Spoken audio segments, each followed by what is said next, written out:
वृंदावन में तंग गलियां, भीड़ भड़का, धक्कम धक्का, यानी साल में 365 दिन का यही आलम है।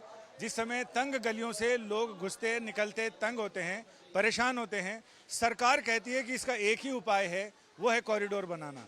लेकिन स्थानीय लोगों का कहना है कि कॉरिडोर सरकार अपनी शर्तों पर जिस तरह से बनाना चाह रही है, उससे वृंदावन का जो स्वरूप है वो नष्ट हो जाएगा। और इसके साथ ही जो भावना है, भाव है, सरकार ये कह रही है जैसा काशी में बनाया, जैसा विंध्याचल में बनाया, वैसा कॉरिडोर बनने से आसानी होगी। लेकिन यहाँ के हालात अलग हैं, यहाँ के भाव अलग हैं, लोगों की भावनाएं अलग हैं। तो हम सरकार कहती है कि 5 एकड़ में ये कॉरिडोर बनेगा। हम जिस गली में खड़े हैं वो गली मुख्य मार्ग है ठाकुर बांके बिहारी मंदिर जाने का। यहाँ हमेशा ऐसी ही हालत रहती है, जिस समय लोग जैम पैक होते हैं, ऊपर से सूरज की मार है, नीचे भीड़ भाड़ है, इसके अलावा बंदरों का आतंक है। तो हम स्थानीय लोगों से बात करते हैं कि कॉरिडोर को लेकर आप लोग क्या सोचते हैं। कॉरिडोर और कॉरिडोर वाले आग लगा के मर जाए, हमें कोई कुछ नहीं कहना है, हम भी मरने को तैयार है। सुअर की औलाद है सब रे। गवर्नमेंट को दे दो भैया, कुछ नहीं है, यहाँ का नाश है। जो ठाकुर जी का मतलब जहाँ ठाकुर जी खेले हैं, उन कुंज गलियों का नाश ही तो कर रहे हो आप लोग। और क्या कर रहे हो? पब्लिक श्रद्धालु कौन सा है? सब सेल्फी वाले हैं। श्रद्धालु कौन सा? भाव लेके कौन सा आता है व्यक्ति यहाँ पे? चप्पल पहन के वहां तक जाते, प्रशासन की क्या जिम्मेदारी है? जब जूते घर 2-2 जगह बनाए गए हैं तो वहां क्यों नहीं उतरवाते हैं जूतों को? जूतों को उतरवाइए, फिर आराम से लाइन से भेजिए। क्यों नहीं भेज रहे हैं? व्यवस्था करना चाहें तो गवर्नमेंट कुछ भी कर सकती है, पर ये तोड़कर नाश करना ये बेकार है। ये जो कह रहे हैं 5 एकड़ में ही बनेगा कॉरिडोर और उससे ही सुविधा होगी सारे लोगों को। कुछ नहीं होगा। आगे आगे कॉरिडोर बने हैं, वहां भी आपने देखा होगा कितना सुविधा हुआ है। क्या सुविधा किया है? यहाँ बाल रूप का सेवा है, बाल रूप के हिसाब से यह वृंदावन बसा हुआ है। यहाँ ठाकुर जी कुंज गलियों में खेले हैं और कुंज गलियों का दर्शन है। जब कुंज गलियां ही खत्म हो जाएंगी तो दर्शन किस बात करेगा? और रही बात पब्लिक की, पब्लिक आधी क्या 75% पब्लिक खाली सेल्फी लेने आती है। यहाँ दर्शन करने कोई नहीं आता है। दर्शन का भाव लेके जो व्यक्ति आता है ना, उसको कॉरिडोर की जरूरत नहीं है।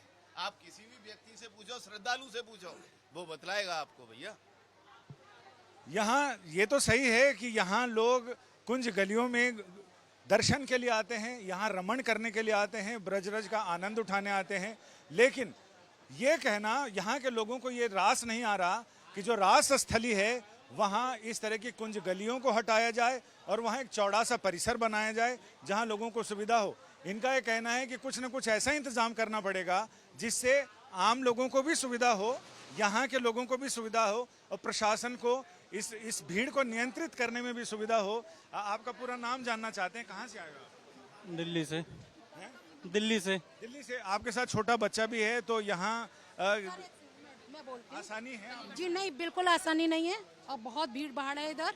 हम तो थके हैं, 2 घंटे से इधर पीछे जान बचाकर निकले हैं बस। आप क्या चाहते हो कि सरकार जो कॉरिडोर बना रही है वो बने या व्यवस्था? बिल्कुल बनना चाहिए, बिल्कुल बनना चाहिए। सुविधा के नाम पर जीरो है। हमारी पब्लिक उधर खड़ी है, आधी फैमिली हमारी उधर है, आधे हम यहाँ। हमारी फैमिली नहीं मालूम कहाँ पर है, हमें नहीं पता। हम जाएंगे पार्किंग पर, जाकर मिलेंगे अपनी पार्किंग। हम यहाँ के लोगों का कहना है कि जो हमारी दुकानें हैं, रोजगार है, मकान है, उसको उजाड़ा नहीं।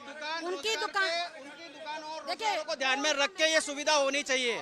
ये सुविधा ऐसा नहीं है कि उन लोगों के पेट पे लात मार के दूसरों को सुविधा दी जाए। उन लोगों के लिए पहले यहाँ के लोगों का नुकसान नहीं होना चाहिए, बिल्कुल भी। ये जगह नहीं है, इनका नुकसान नहीं होना चाहिए। दर्शन के ही मर जाएगा। पहले उनके लिए भी सुविधा होनी चाहिए। सरकार जिस तरह से यहाँ ट्रस्ट बना रही है, ट्रस्ट को लेकर यहाँ के जो गोस्वामी समाज है उन्हें ये डर है कि सरकार मंदिर पर कब्जा करना चाहती है। यहाँ के दुकानदारों को, लोकल स्थानीय रहने वाले लोगों को लगता है कि उनके घर, मकान, दुकान, रोजगार उजाड़ दिए जाएंगे।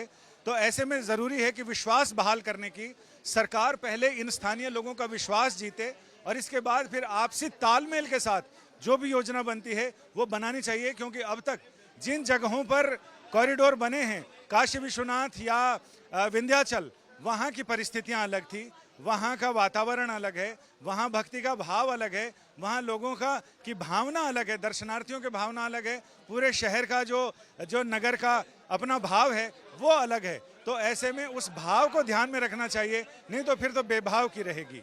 कैमरामैन मनीष विधुड़ी के साथ संजय शर्मा, श्रीधाम वृंदावन आज तक।